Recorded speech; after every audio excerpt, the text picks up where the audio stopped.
السلام علیکم میرے سبھی لسنرز، آج میں پھر سے حاضر ہوں اپنے چینل اردو ناولز الاؤڈ پر دشمن جہاں ناول کے ساتھ، جس کی رائٹر ہیں فاطمہ ٹیلز، اور اس کی یہ 8ویں ایپیسوڈ ہے۔ جلدی سے ناول کو کنٹینیو کرتے ہیں۔ آپ چینل کو سبسکرائب کریں، ساتھ ساتھ لائک، شیئر اور کامنٹس کریں۔ سر، جیسا آپ نے کہا تھا ویسا ہی کیا ہے؟ اسماعیل فاطمہ کے ساتھ پولیس وین میں بیٹھا فون کان سے لگائے موسیٰ کو رپورٹ کر رہا تھا۔ اوکے، جس جگہ میں نے کہا تھا میڈم کو وہیں پہنچاؤ۔ موسیٰ کی آواز سنسان رات کے سناٹے میں جیسے گونجتی ہوئی محسوس ہوئی۔ وہ تنہا ایک ویران سڑک پہ کھڑا تھا۔ دور کہیں کتوں کے بھونکنے کی آوازیں ماحول کو اور بھی بھیانک بنا رہی تھی۔ اوکے سر، 15 منٹ میں پہنچ جائیں گے۔ اسماعیل نے بات مکمل کر کے فون بند کیا۔ فاطمہ نے کھڑکی سے باہر جھانکتے ہوئے کچھ دیر خاموشی کے بعد سوال کیا، یہ کہاں جا رہے ہیں؟ یہ پولیس اسٹیشن کا راستہ تو نہیں لگ رہا؟ لیڈی کانسٹیبل نے سخت لہجے میں گھورتے ہوئے کہا، تھوڑی دیر میں سب پتہ چل جائے گا، ابھی چپ چاپ بیٹھو۔ 15 منٹ بعد گاڑی ایک ویران جھاڑیوں سے گھری ہوئی سنسان جگہ پہ رک گئی۔ آس پاس کوئی آبادی نہ تھی۔ تاریک رات میں صرف گاڑی کے ہیڈ لائٹس روشنی کا واحد ذریعہ تھے۔ تم سب وہی کرو جو کہا ہے، صبح اس لڑکی کو گھر پہنچا دیا جائے گا، لیکن یاد رکھنا کسی کو کوئی خبر نہیں ہونی چاہیے کہ یہ تھانے میں نہیں تھی۔ اسماعیل نے آفیسرز کو سخت لہجے میں ہدایت دی۔ سب نے جذبات میں سر ہلا دیا۔ فاطمہ اب بے چین ہو گئی تھی۔ اسماعیل کو دیکھ کر وہ اس کو پہچان گئی تھی۔ تم وہی اسماعیل ہو نا جس نے مجھے اغوا کیا تھا؟ وہ غصے سے اسے گھورتی ہوئی بولی۔ اسماعیل نے جواب دینا مناسب نہ سمجھا۔ موسیٰ کو فون ملایا۔ میں تم سے بات کر رہی ہوں، منحوس ڈھیٹ انسان، جواب دو مجھے۔ فاطمہ کی آواز اب بلند ہو چکی تھی۔ سر، ہم پہنچ گئے ہیں۔ اسماعیل مسلسل فاطمہ کی بات کو اگنور کر رہا تھا۔ جہاں تم کھڑے ہو دائیں طرف دیکھو، میری گاڑی کھڑی ہے۔ میڈم کو وہاں بھیجو اور گارڈز کو لے کر واپس حویلی چلے جاؤ۔ موسیٰ گاڑی سے ٹیک لگاتا ہوا بولا، اوکے۔ اسماعیل ابھی فون بند کرنے ہی والا تھا کہ موسیٰ کی آواز دوبارہ آئی، کال بند مت کرنا۔ اسماعیل سب سمجھ گیا تھا۔ میڈم، وہ سامنے سر کی گاڑی ہے، آپ وہاں چلے جائیں۔ فاطمہ نے غصے سے جواب دیا، بھاڑ میں گئے تم اور تمہارا سر، میں کہیں نہیں جا رہی۔ موسیٰ کی آواز ایک بار پھر اسماعیل کے فون میں گونجی، گارڈز کی گاڑی میں ٹام اور جیکسن ہیں، ان کو پیچھے لگا دو۔ میڈم کو ڈراؤ اتنا کہ ہوش ٹھکانے آ جائیں۔ سر، اسماعیل جانتا تھا کہ موسیٰ کس خطرناک کھیل کی بات کر رہا ہے۔ جتنا کہا ہے اتنا کرو۔ موسیٰ کی آواز میں اب کوئی گنجائش نہ تھی۔ اسماعیل نے خاموشی سے اشارہ کیا اور خود گاڑی سے اتر کے پیچھے ہٹ گیا۔ فاطمہ اب اکیلی تھی۔ اچانک اندھیرے میں سے دو بڑے کالے خوفناک کتے غرانے کے آواز کے ساتھ اس کی طرف لپکے۔ یہ کتے!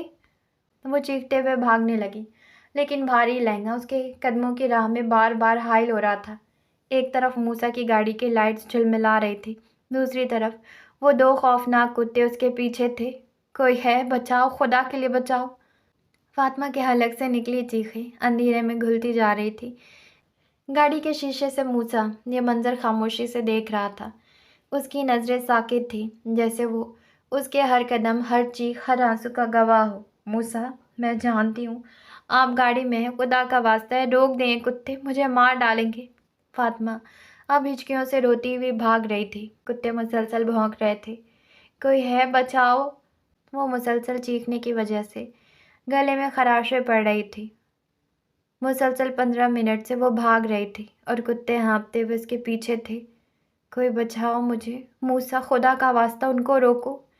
اس نے آخری صدا لگائی۔ موسیٰ نے اسی لمحے نرمی سے فون پر کہا، اسماعیل، ٹام اور جیکسن کو روک دو۔ کتے اچانک رک گئے۔ فاطمہ نے پیچھے مڑ کر دیکھا، کتے غائب تھے۔ اللہ! وہ وہیں زمین پر بیٹھ کے روتے روتے ہچکیاں لینے لگی۔ پاؤں سے خون بہہ رہا تھا، کان چپ چکے تھے، جوتے کہیں گر گئے تھے۔ وہ اب مزید کھڑی نہیں ہو سکتی تھی۔ موسیٰ اس کے سامنے آ کر کھڑا ہوا، لبوں پر ہنسی تھی مگر آنکھوں میں تجسس۔ اب کیا کتوں کا ڈنر بننے کا ارادہ ہے یا گاڑی میں بیٹھو گی؟ وہ طنزیہ مگر مدھم لہجے میں بولا۔ فاطمہ نے اس کی طرف دیکھا اور یکا یک چیخ اٹھی۔ اس کی آواز کانپ رہی تھی، آنکھوں میں آنسو، چہرے پر بے بسی اور بدن میں لرزش، جیسے وہ ابھی ابھی انہی کتوں کے پنجوں میں ہو۔ میرے پیر!